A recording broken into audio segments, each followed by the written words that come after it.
What's going on, YouTube? Welcome to the show. I am Tommy Swami. And I am Linus Seitz. And this is Swamp Gas! Well, Tommy, every time we do our show, you always want to make a statement with your shirt, so I got to ask you, what's going on tonight? Doo-doo-doo-doo. Obama, are you human? Well, you know, I took a cue from you, and I thought I'd make my own statement too. So I'm going kind of old school. So I'm going with some American Muscle, 68 Cougar, baby. Showing the guns.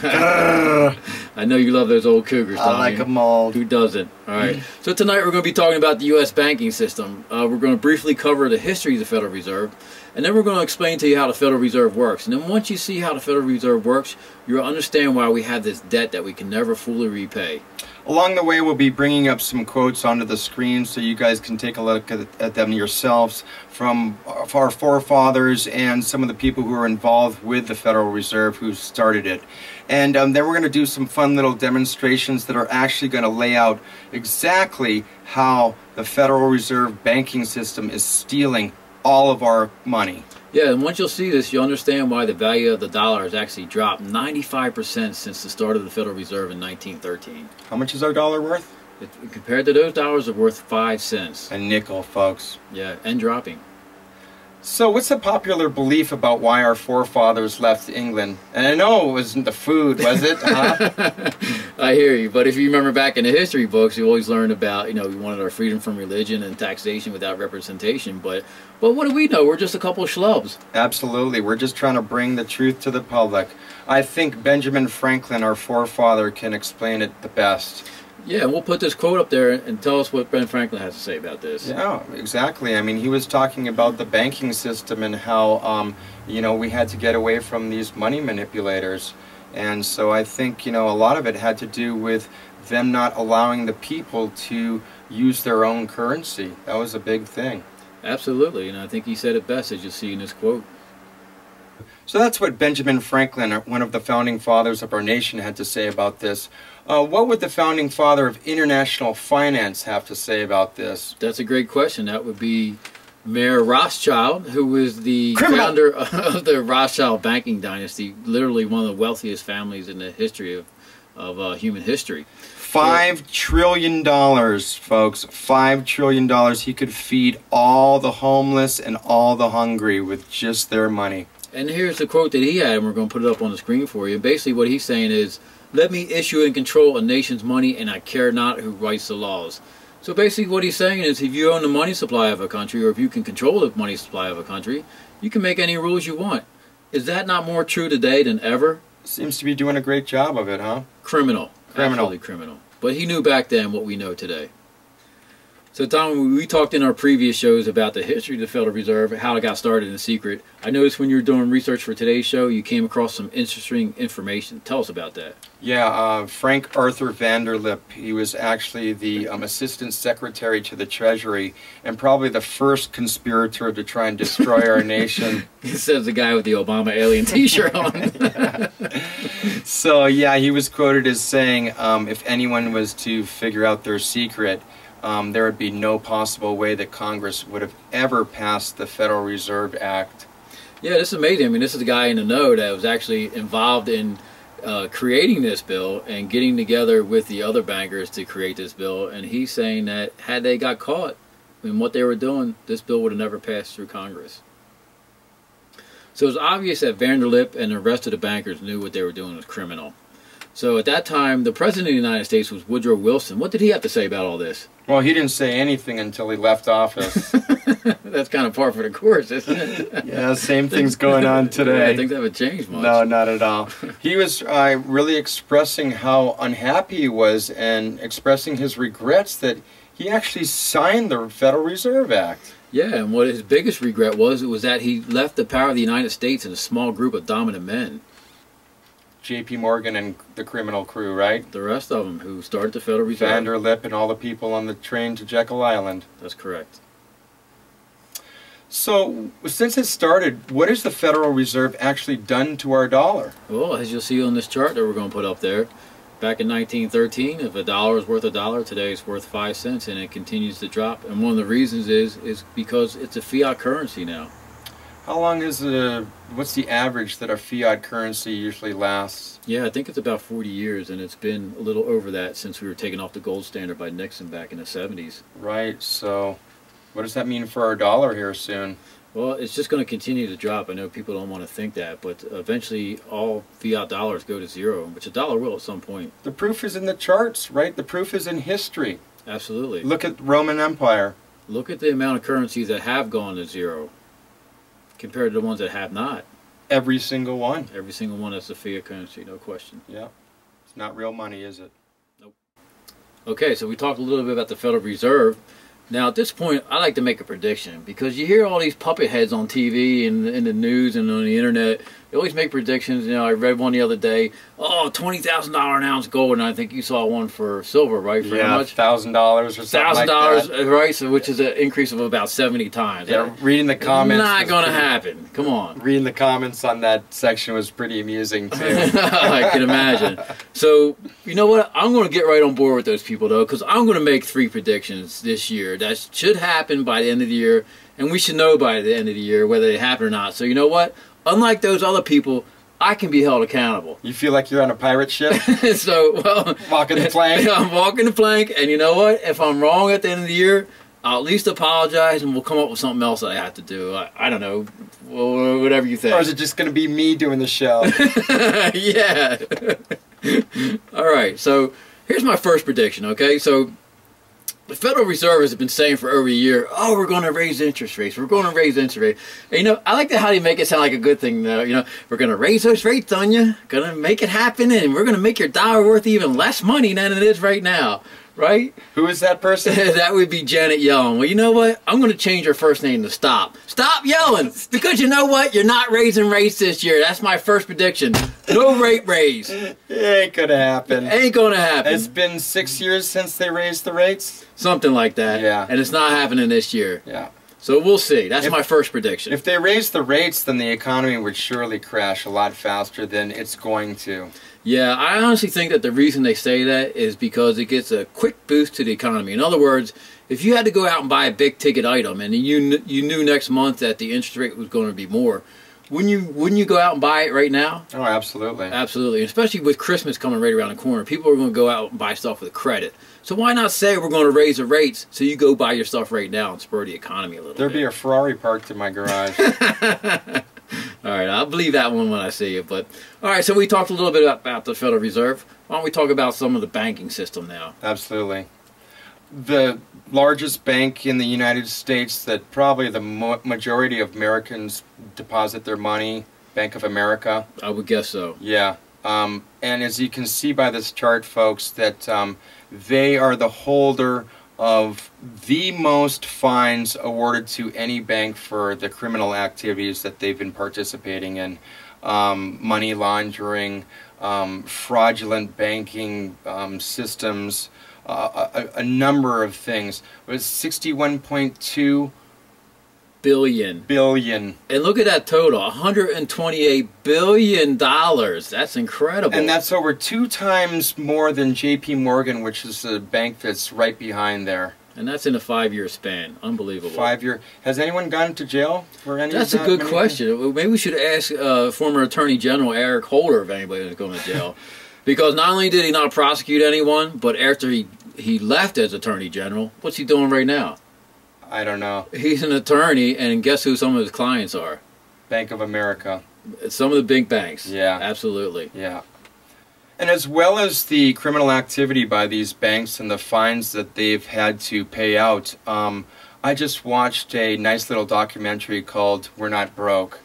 And it illustrated how these huge banks and corporations that are basically running the world are not paying a dime of taxes. That's incredible.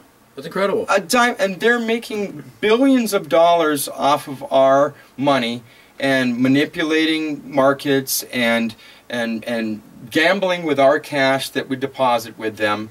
and they're not paying a single dime of taxes. They're using these offshore places, these little islands off in the Bermuda or someplace, and finding these tax loopholes. Yeah, and what was amazing about that, when they would use these other countries for these loopholes and have these offshore accounts, they would set up an office there, but what the office actually was a mailbox, and that was it. Nothing else was there. A P.O. box. A P.O. box. That was it. A mail stop. Yeah. And that's how they get away without paying any taxes. Ridiculous. So we've discussed a little bit about the criminal banksters and their manipulations and their non-payment of taxes. What does Thomas Jefferson, one of our founding fathers, have to say about the banks? Yeah, this is truly prophetic, and we're going to put this up on the screen for you, but I think there's some important parts that are really incredible to read here, where he talks about if private banks control the currency, then the banks and the corporations will grow up around the banks, will deprive the people of the property until our children wake up homeless on the continents our fathers conquered. I mean, this is really prophetic, because this is what we see going on today between the banks and Wall Street. Absolutely. Amen. So you only made one prediction. Are you willing to walk the plank again? You said you had 3 of them, right? I did, and you know what? I think I'll stand out there with the rest of those puppet heads and say what I'm going to say. Now listen, this one... Aye, matey. I'm really going out on a limb Walk with the this plank. one. I'm really going out on a limb with this one. I hope you get on board with me, Tommy. If you don't, I understand. I know you have to be your own man. But listen, this is really important. Can I get a drum roll on this one from you? All right, here we go. I predict this season, the Oakland Raiders will not win the Super Bowl. I know it's a stretch, but I'm sticking to it. Just saying. Got to give a shout out to our buddy Slick Rick. Oh, that's great. He's a big Raider fan, so sorry, Rick. That's just how the ball rolls, deflated or not. Deflated or not, absolutely. Oh well. Brady. All right, so I'm going to go with my third prediction here also. Is this a real one? This is, well, that last one was a real one. What do you mean was that a real one? Okay, all right. Are you on board with that one or no? I'm on board. Okay. Or off board. All right. You're going to stay on the plank. All right. Yeah. All right, so the Dow Jones has kind of been up and down lately the last week or two. Mostly down. Yeah, so we're at 16.6 right now. I think the Dow is going to not do too well for the rest of the year. I'm predicting it's going to end up below 16,000 by the end of the year. That's only down 643 points. That's 600 points. That's a pretty good drop. But didn't it drop like over 1,000? It did, but then it came right back up again. And plus we got the holidays coming up, so... What about Shemitah? Oh, you want to comment on that? Or? We are having a Shemitah party. Oh, you got to explain what Shemitah is to our fans out there. Yeah, well, that's a 7-year cycle that's... is a biblical cycle that all our debt, all people's debt was erased at within 7 years, and that keeps everything even. You know, that was actually a pretty neat thing. But apparently, because of the move away from God and the immorality of the world these days, God's wrath is going to actually make something bad happen in that 7-year cycle. So we shall see. You're getting really heavy for a light show. God's a heavy subject. All right. Those are my predictions for this year. Stick with them. Nice. So next, we're going to give you a little demonstration on how the Federal Reserve actually works. We're going to actually show you how the Ponzi scheme is stealing your money and creating our debt. But first, a word from our sponsor. Do you need an ego boost? Try the new Trump Pump. It's guaranteed to boost your ego and fatten your head. The Trump Pump is used by the Donald to obtain his massive ego. The Trump Pump is easy to use. Just add the Donald's special blend of arrogance, self-loathing, and comb-over. With the Trump Pump, you can go from this mild-mannered look to this handsome creature right here. But that's not all. The Trump Pump is also great for those fat kids and their parents who don't give a crap. Yay! I love my man boobs. And now my head is as big as my ginormous body. The Trump Pump. Not available in stores. To order, call 1-666-TRUMPED. Made by Trumpco, subsidiary of Trump Incorporated, owned by Trump Enterprises.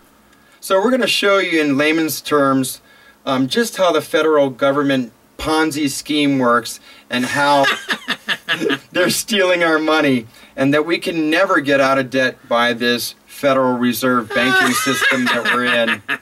Now, remember, folks, we are creating this money out of nothing. So I have $10 bills here, And this actually isn't my money because I don't have any money. I am the government. And the government, by the way, always wears his hat backwards. So I need some money. So I'm going to borrow money from the Federal Reserve that the Federal Reserve doesn't even have. I'm going to borrow $100. And I'm going to illustrate at using 1% interest rate, which is quite low, as you know. Usually it's like 4 or 5%, but it hasn't been for over 6 years because they've refused to raise the rates.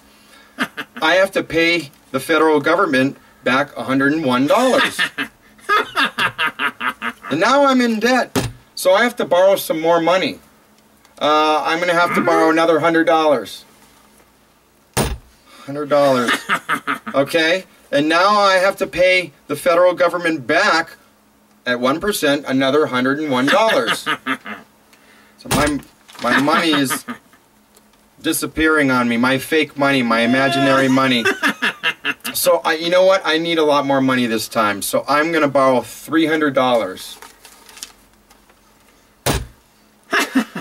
And now I have to pay him back $303.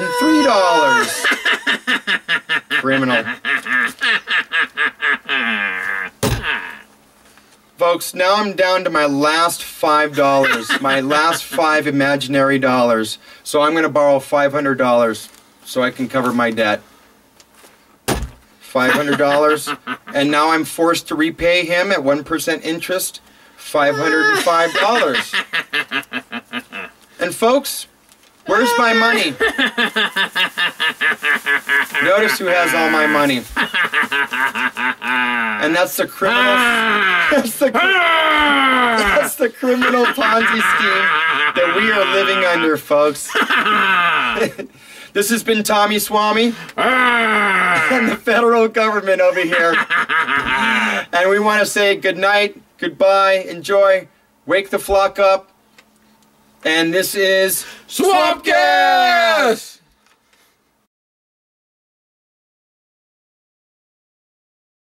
I'm getting professional here. Gotta do something. U.S. banking system, take 4. Woodrow Wilson, take $1 million. As saying, I got a brain fart. Vanderlip, take X. Yeah. We're going to go in letters now. All right, 3. Banks. Don't ask me where I put money. Just say, hey, when you get a paycheck, you put it in the bank. Or I'm going to do the Jethro Boys. So Okay. take your pick. Okay. So when you get your paycheck, where do you usually put that? I'll put it in the bank, Jethro. And do you trust that bank? Of course, the banker is always looking out for my best interest. And by this chart, you can see that that's absolutely wrong. I'm wrong? It could work. Come on, that was a good one. Oh, man. Oh, just one more. Thanks, number 3. So after you get your paycheck, where do you usually put it? Well, it goes right into the bank. Actually. Jethro sounded better now, didn't it? Dude. You just got to roll with it, bro. Okay. 3, bank. 3, 2. So where the majority of Americans put their money when they get their paychecks? I'm going to guess they put them in the bank, Jethro. And do we as Americans trust the banks? Of course, the banker is always looking out for my best interest. And of course, by this chart that we're going to be putting up, you can see that's absolutely wrong. I'm wrong? As you can see, yeah. Look at Bank of America. One of the biggest criminals that are... dude. Let's call it a night, man. Yeah. It ain't flying.